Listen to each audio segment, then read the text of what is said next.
À l'annonce du diagnostic, il va être nécessaire de mettre en place un parcours de soins pour le suivi et la prise en charge de la maladie et réaliser des démarches administratives pour accéder à des aides et à des droits. La consultation d'annonce du diagnostic est idéalement réalisée dans un centre de référence pour les maladies neuromusculaires. Et au besoin, un suivi psychologique peut être proposé. Le médecin traitant va recevoir un compte-rendu de cette consultation. Il fait une demande d'ALD ou affection longue durée à l'assurance maladie. Elle permet le remboursement des frais liés aux soins. Différents spécialistes accompagnent le malade. Le neurologue coordonne les soins et assure le suivi neurologique. Le généticien informe sur la transmission de la maladie et l'information génétique de la parentèle. Le médecin MPR, ou médecine physique et de réadaptation, assure le suivi, la prise en charge des symptômes et prescrit différents dispositifs médicaux. Les kinésithérapeutes et ergothérapeutes travaillent à prévenir les complications à l'aide de la rééducation. Le chirurgien orthopédiste traite les déformations des membres inférieurs, supérieurs ou de la colonne vertébrale.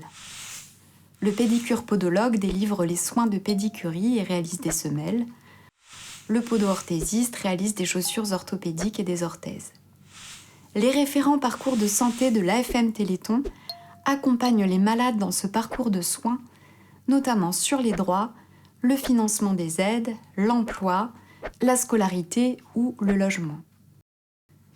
En cas de handicap, il devient nécessaire de faire une demande de droits et d'aides spécifiques auprès de la MDPH ou la Maison départementale des personnes handicapées.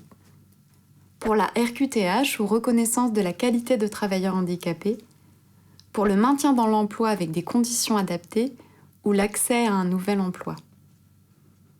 Pour la CMI ou carte mobilité inclusion, pour aider au stationnement, éviter les files d'attente ou avoir une place assise. Pour la PCH ou prestation de compensation du handicap, qui permet de financer des aides techniques et humaines, voire un aménagement du logement. Pour l'AAH ou allocation adulte handicapé, et l'AEEH ou allocation d'éducation de l'enfant handicapé. Pour mieux vivre avec la maladie, les cures thermales peuvent apporter bien-être et rééducation.